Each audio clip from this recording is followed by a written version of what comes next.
I've just met so many fans over the years. I would say they're largely the inspiration for this, that they have such an enthusiasm for poker. They have such a passion. If you go back to those early Poker Boom episodes, like remember the year where Ivy made the final table? Yeah. And there's that giant crowd of people chanting for him when he's all in against Darvin Moon. It's just an incredible amount of emotion that exists, that people really care about poker. I think it's a good way to create a space where that can be expressed and shared.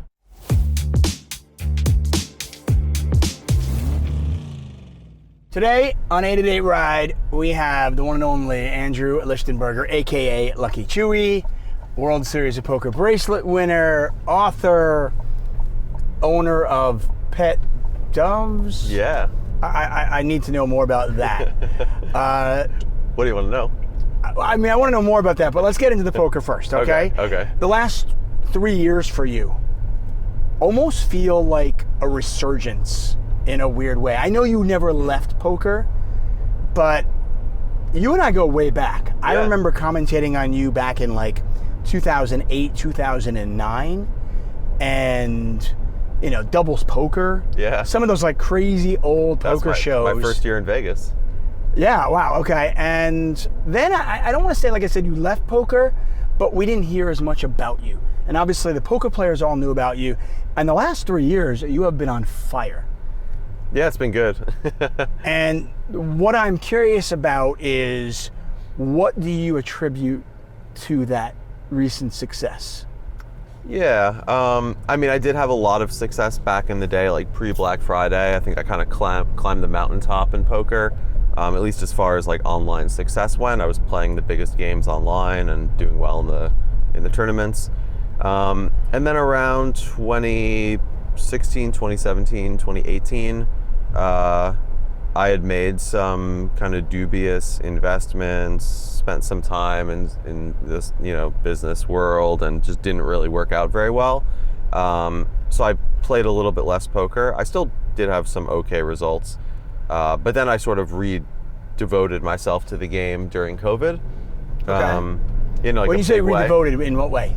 I got really familiarized with the modern strategy, started using solvers, and I kind of like sort of resisted it in a way.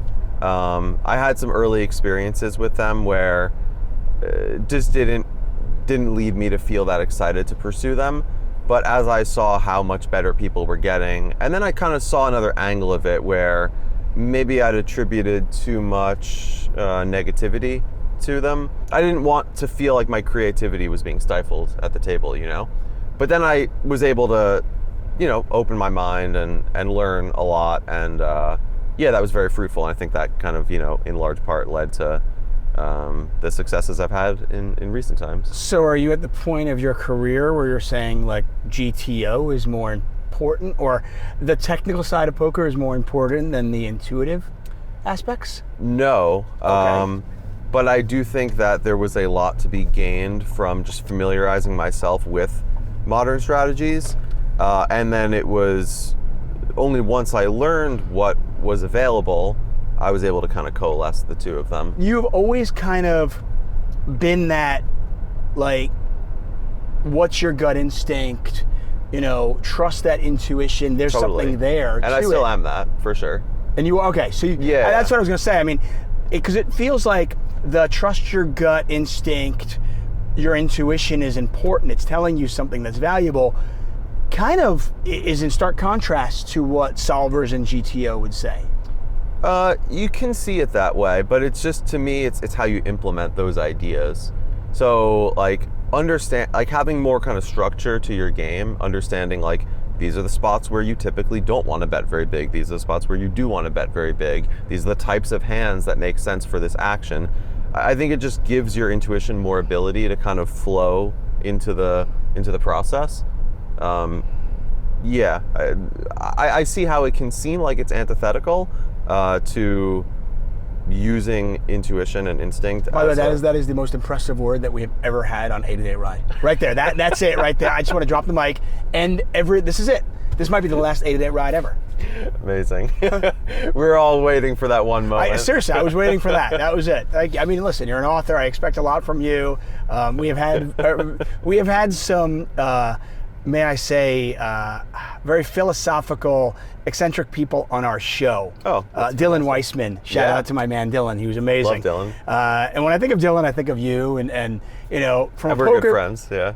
I did not surprised one bit. Yeah. Okay, I love Dylan, by the way. Yeah, me too. Anyway, when I think of him and the way he approaches life and poker, I see a lot of similarities with you. A lot of overlap for sure. How would you attribute how you've approached life and poker? I guess what I'm getting at, in a very long-winded way, and I apologize, is when I think of poker, the way we keep score is through money.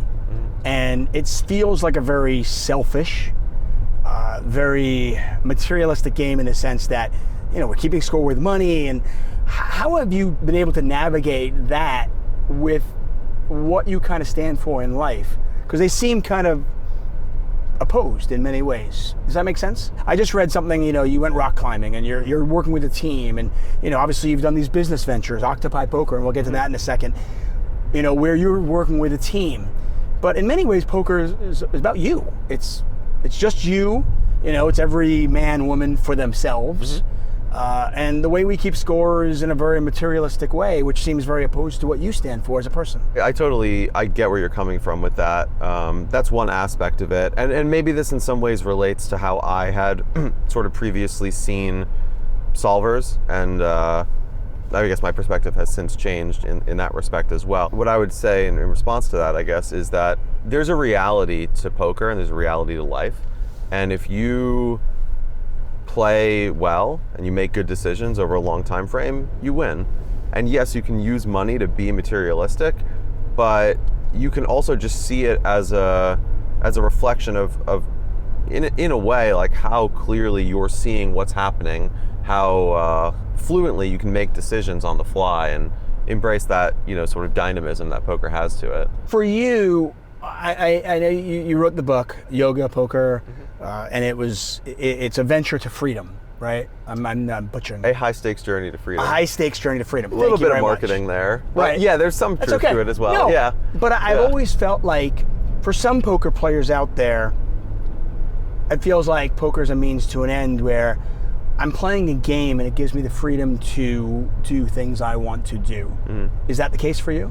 No, that's very, it's coming again, round two, very antithetical to my life philosophy. I think that people who do things expecting to get something out of them, as opposed to doing things for their own sake, sort of deprive themselves of the passions that are available to them in every day and every moment. And I've experienced both sides of that coin, so I feel very confident saying that.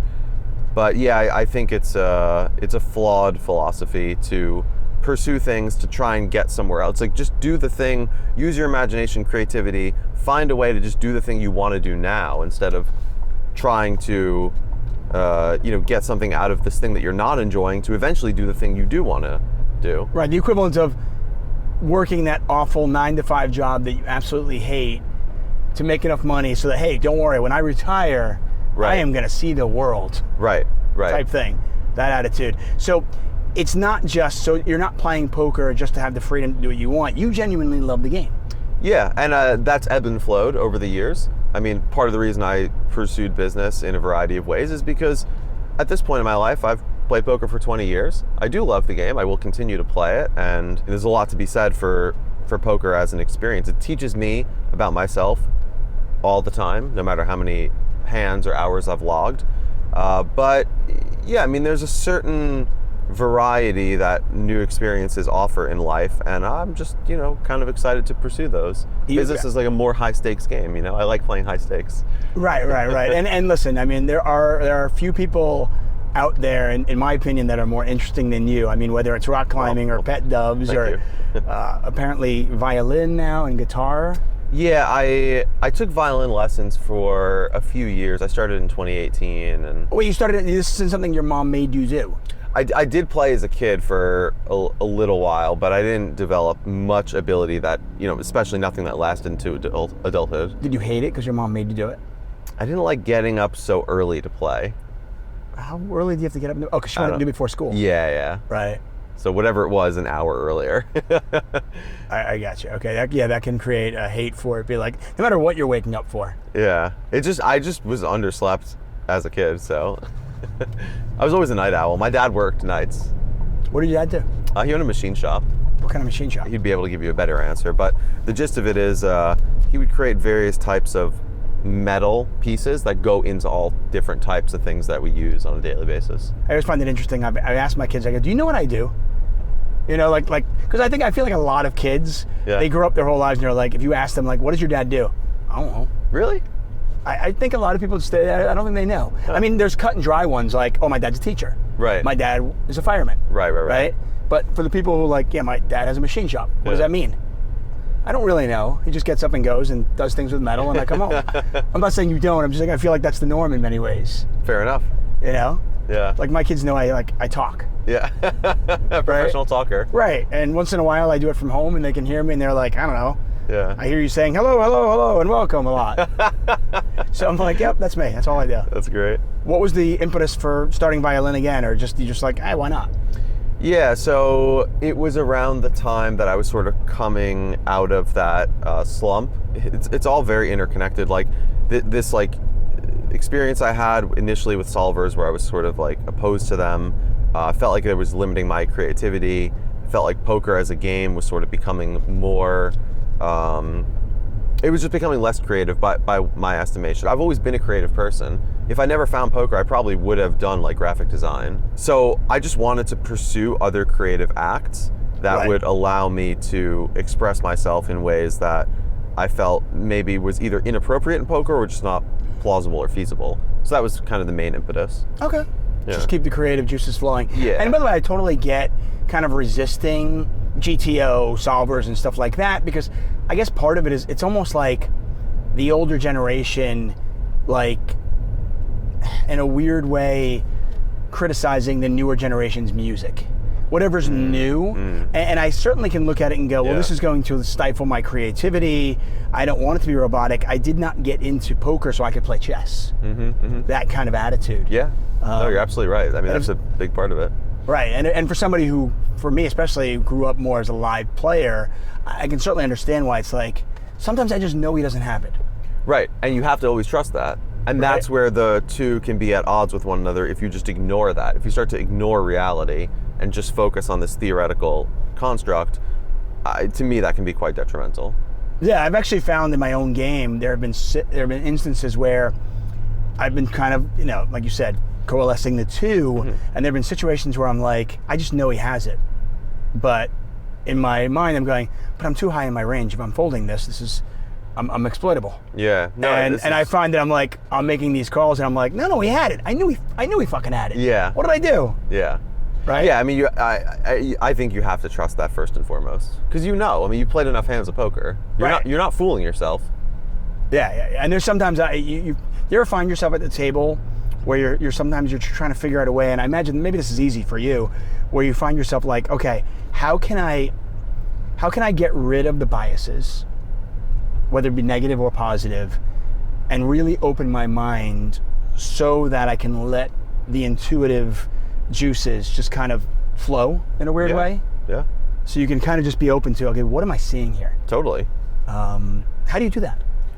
I mean, I think it's like anything, you just practice it, right? If you're basically, to me, you're describing a flow state, right? Where you're not second guessing, you're just in the flow. It's all making sense, it's all happening now, and you're just processing it as it comes in. You're not having doubts, you're happy to make the big fold, you're happy to make the hero call. It's all just like very natural. Right. Just confident, you're in the zone. Yeah, okay. You're just locked in.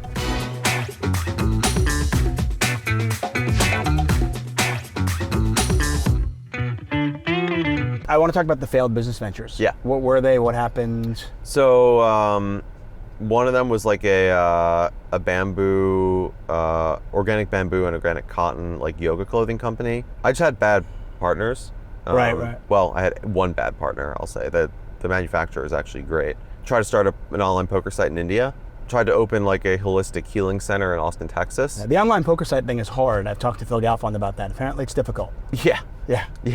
turns out it's challenging. The site actually still exists, and there's some possibility that it will, turn into something. Oh, okay. I'm just not really focused on it at this point. Right. Those were basically the three main things. Okay. Yeah. What did you learn from the failures? Wow, I learned so much. I was gonna say I'm a big believer in, like, I try to tell my kids, and I always go back to this because as a dad now, I'm always trying to think of, like, what am I teaching my kids? Mm-hmm. And one of the things I'm telling my kids all the time is make mistakes. Make big, glorious mistakes. You'll learn so much more from them than any success you'll have. Yeah, no, it's very true. And I think not falling into like a shameful attitude toward oneself when you do make those mistakes, and just accepting it's a part of life is really healthy. And yeah, I mean, I did it in full swing there. So what did I learn? I think I made a classic mistake, which probably a lot of people have made. You find success in one sector or industry, and you think you can just map that elsewhere. And this, I guess, speaks maybe to understanding like structures and frameworks. I just didn't understand business at all. I had no experience. I didn't like learn the basics. I read no books, didn't watch any videos. I just jumped in. Right. And yeah, I mean, you're likely to encounter some difficulty when you do it that way. At least, I certainly did. So one main thing is just having a better sense of like what kind of people you partner with, and just having more structure to the actual business. Like, how much are we spending? What kind of margins do we have? Where are we selling? How many sales do we expect? Basic stuff. I just didn't have any of that going on. So, it's really not a surprise. Right. You figured, okay, I'm a good poker player. I mean, I guess that's like Dunning-Kruger in the sense of, okay, I'm really, really good at something. Yeah. You're a good problem solver. You're good at making decisions, and you figure, I can just apply that to this. Yeah, and another thing that happened was I sort of forewent my own good sensibility because other people were like, no, we should do it this way, or I have this idea or whatever. And in hindsight, I was quite often, maybe not always correct, but at least I had some decent ideas that were just being stifled because of other people's egos or insecurities or whatever. So yeah, I mean, that was definitely an issue as well. I did have some probability of making good choices, but they just didn't see the light of day. So I'm impressed by the way you faced adversity. So you have these failed ventures, you get back on the horse, so to speak, and you start a venture with a couple of people, Octopi. Mm-hmm. Talk about how that started. Was that just you? Was it you guys sitting around doing it together? Did you go to them? How did that start? What was your vision for it? And then ultimately, I'd love to know why you left. Yeah, for sure. So it started April 2022. We were in Florida for WPT. I had won a high roller event there, so spirits were high, everyone's stoked. And my friends and I had just recently met Victoria, who is new, Victoria Lipschitz, yes, newer to the tournament scene around that time. She sort of got into watching poker during COVID. And she was super enthusiastic about just learning about this world. She loved the game. And I, of course, had those previous failed ventures.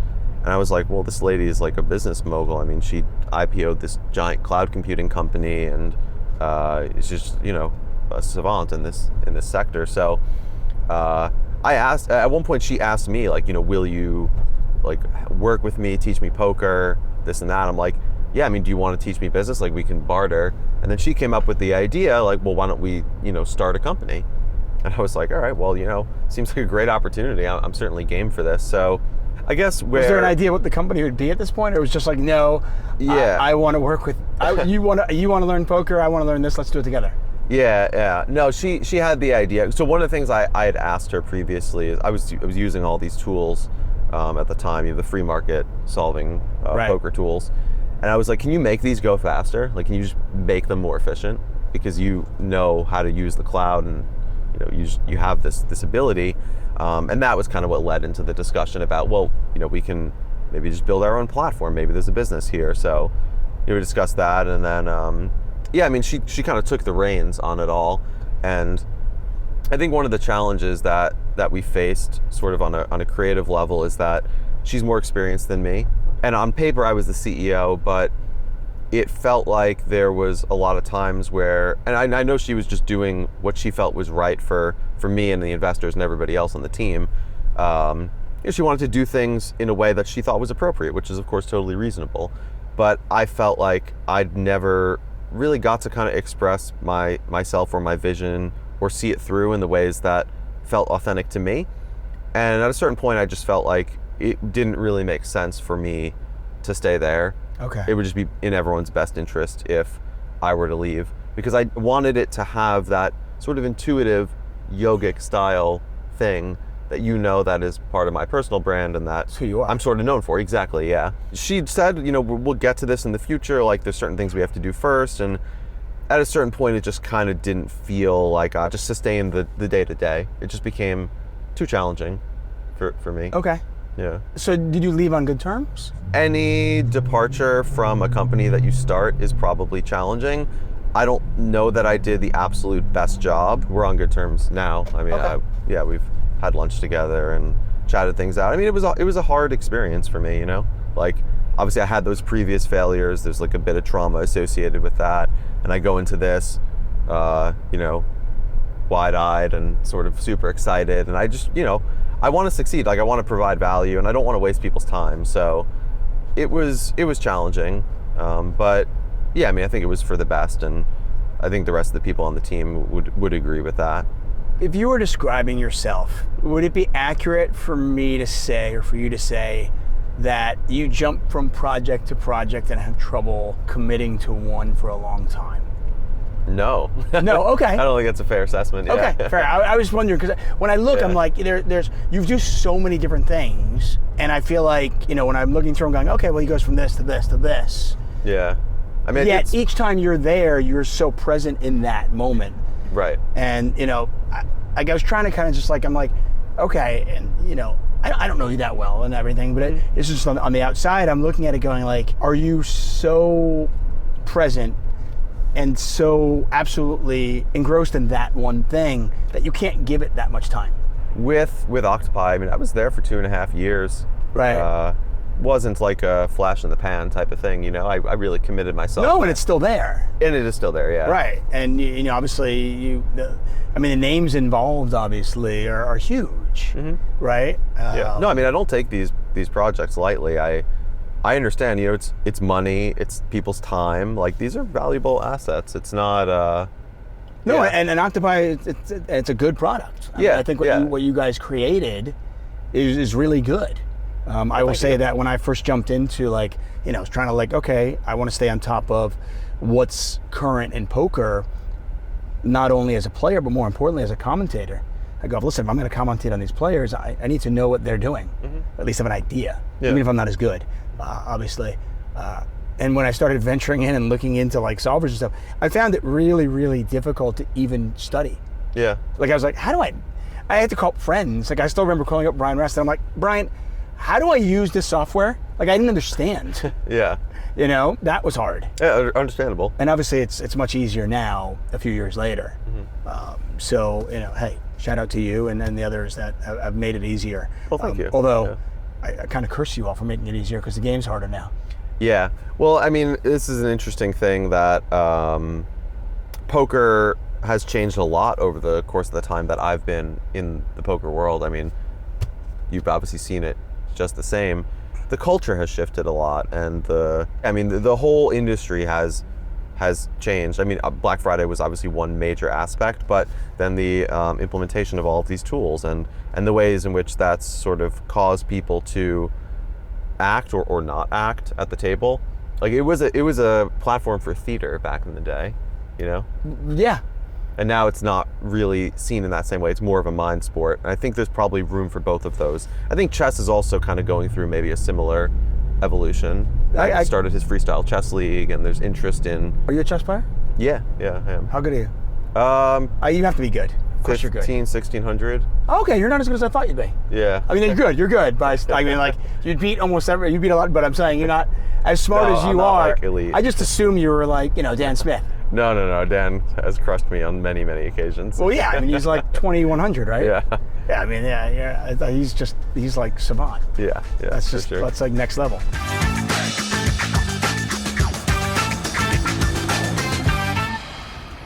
So I go back to 2009, where you made that deep run in the main event. Talk about the game, like when you sit down at the table, what's changed and what have you seen, from an evolution standpoint, and what have you had to do to kind of stay on top of it? I mean, I think it really is a cultural shift. Like the poker culture that surrounds the game is just completely different. I mean, around those poker boom days, there was kind of more like off the cuff enthusiasm. Now everyone's a lot more measured because it's understood. Like, it's treated more like a serious business as opposed to like a fun sort of social experience. And again, I think there's room for both of those. I think for most people, poker is probably a better social experience than like a really refined process of, really focusing on gaining every edge, because then it's not a social thing anymore, or at least it doesn't lend itself as easily to be that. I think poker always is, or always probably was meant to be a social thing, a bunch of people sitting around a table, hanging out. So, I mean, how does that affect me? I try to find ways to, to express some personality and to have a good time, but it's it's my job, so I have to take it at least somewhat seriously, and it's not always trivial to strike that balance, especially with other players. No, I would imagine it's extremely difficult, especially when you're playing in like a World Series of Poker event, or even a WPT on day one, as opposed to say a $300,000 super high roller. Yeah. Well, it's funny because in the high roller stuff, like we all know each other really well, right. So it does lend itself to having like fun social interactions. I mean, the funny thing is that day one of the World Series of Poker might actually be more serious. It can be, yeah. Table. It's not always abundantly clear what each day is going to bring in terms of sort of atmosphere and mood and interaction, but yeah, it's interesting. I mean, I'm just sort of bringing light to the fact that I've observed the culture change a lot over the course of my time spent in the game. How have you been able to make it and continue to make it fun for yourself and interesting for yourself? I know you've been on the record in other interviews and stuff talking about how you play a lot of games. I know that's not a surprise, and you think poker is the most interesting game. Mm-hmm. How have you kept it interesting for yourself? I mean, you primarily play No Limit Hold'em, right? Yeah.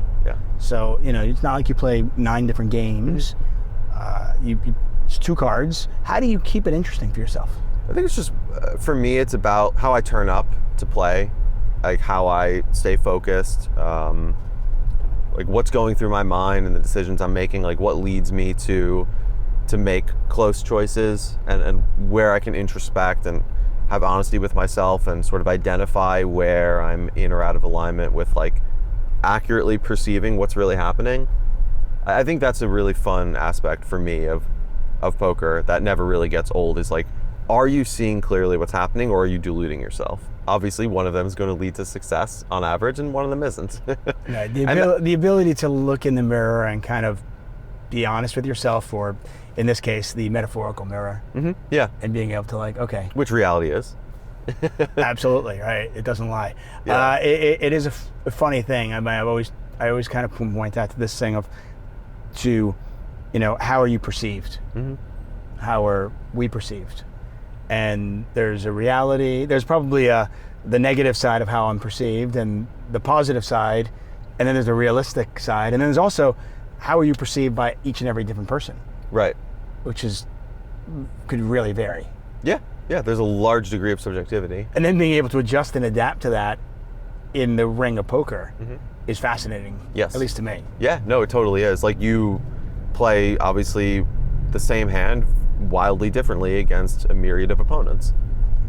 It's kind of what you're getting at, right? Yeah. I always kind of point that back to, so I know with like solvers and GTO, and I want to get to like the gut instinct and then literally your gut. But I always get to that when they talk about balance in poker.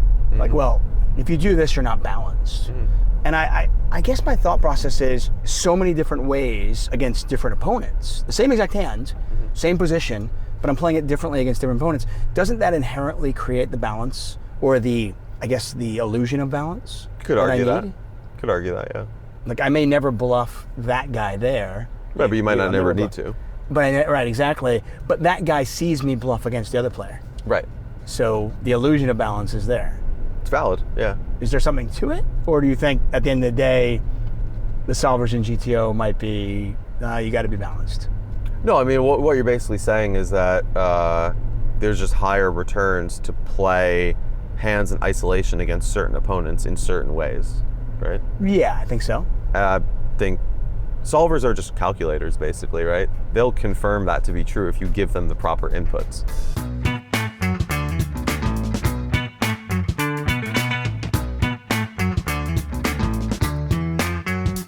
You know, we talked about poker over the last few years. We talked about 2009, the deep run, obviously the main event.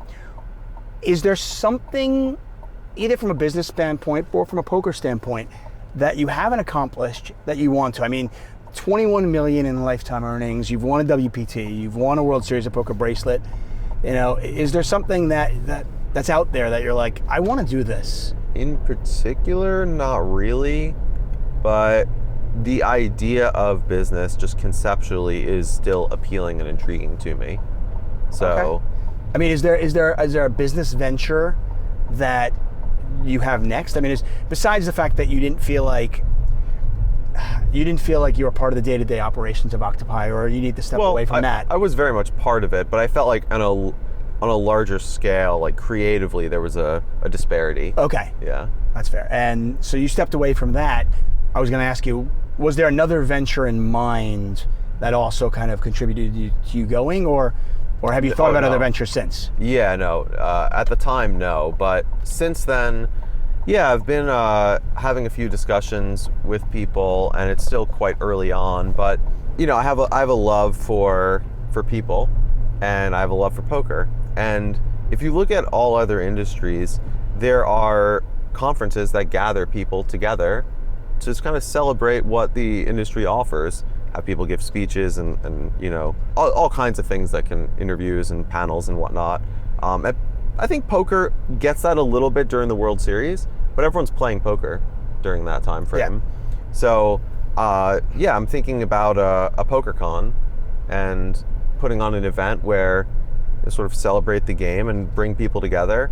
And yeah, I think it'll be loads of fun. Okay, I like that. I remember back in the day, but it was always during the World Series of Poker, they would have like the 2+2 game. Yeah. Do you remember that? Totally. And it was kind of a celebration where it's a weird thing where suddenly everybody who was gambling for thousands upon thousands of dollars were suddenly playing like 1-2. Yeah. And people are building their dollar stacks. Yeah. And it was just, you know, to go back to what we were talking about earlier, the social aspect of the game was clearly king that night. Yeah. And for one night it was. It was like we took a break from being really competitive. And it's a fair way to mix it up. Yeah, I thought it was great. Okay. Yeah, so, I've just met so many fans over the years. I would say they're largely the inspiration for this, that they have such an enthusiasm for poker. They have such a passion. If you go back to those early Poker Boom episodes, like remember the year where Ivy made the final table? Yeah. And there's that giant crowd of people chanting for him when he's all in against Darvin Moon. It's just an incredible amount of emotion that exists, that people really care about poker. I think it's a good way to create a space where that can be expressed and shared. So I mean, when I think of Phil Ivey and I think of fans, all I can think of is that old couple. Yeah. That used to always come and cheer him on. That's a beautiful thing. Oh, absolutely. Are you kidding me? I mean, I will tell you, you know, from a commentator's perspective, at least my own, one of my favorite things and one of the things I miss the most is the black booth that I had on the Rio floor. Yeah. For all those years, because I did feel like I was part of it. Yeah. And that was great. Yeah, and it just felt like I was part of it. I was in there. I could feel the energy. Totally. From the fans and the players. You could hear the chips if I opened the door. Yeah. Right? You never knew who was going to stumble in. And I mean literally stumble in. Totally. I stumbled in a time or two. Yeah. And I was so lucky that I had so many different amazing poker players and personalities come in there. And while I love doing the commentary now, and I'm, you know, feel very fortunate to be able to do it, it does some days feel very sterile comparatively to where it was. Yeah. Yeah, it's just the culture changed. I've thought about it a lot. That's the conclusion I've come up with. Yeah, I mean, you could almost argue that from a commentator standpoint, at least my perspective, it's the same culture change where it has become a little more serious. Yeah, a little more for sure. You have to be receptive to what's happening. Yeah, right. How has that part of your life contributed to success and balance in your professional life? Whether it's business ventures or whether it's poker. Yeah, it's a great question. I think it's just authenticity. Like, I'm just following what things excite me and what I feel drawn towards. I'm just an adventurous person. So, yeah, I don't really overthink things. I mean, if something seems exciting and there's no clear and present danger, then I'll pursue it. And sometimes it's great and sometimes it's not. But I think it's good to experience different aspects of life and, you know, kind of just be open to the ways in which the things that you're drawn to and excited about will lead you. You know, sometimes the meandering path is actually the most efficient way to get to where you want to be. Well, oftentimes the getting there is far more fun than the actual destination too. Yes, the process, for sure. I love that. It's funny, I've had people ask me about commentary and ask me for advice, and whether you're broadcasting on Twitch or YouTube or whatever it is, and I try to say, I'm like, just be yourself. Yeah. Like, because if you're not yourself, if you're not true to yourself, people are too smart these days. Yeah. And they're going to see it right away anyway. I think the youngest generation has kind of cracked that code in the sort of influencer culture that exists. It's the fans are drawn to those who are most real. They're most passionate about what they're doing. They're not just putting on a face to try to get a brand deal, you know? Right. I've had people actually ask me, like, so what does Brad Owen do? And I'm like, it's just authentic. Yeah, he's just a funny dude. That's Brad Owen. That's just who he is. And people see that and they love that. Absolutely. And then you meet him in person and he's the same guy and you're like, wow, he is a real guy. And that's just compelling to people.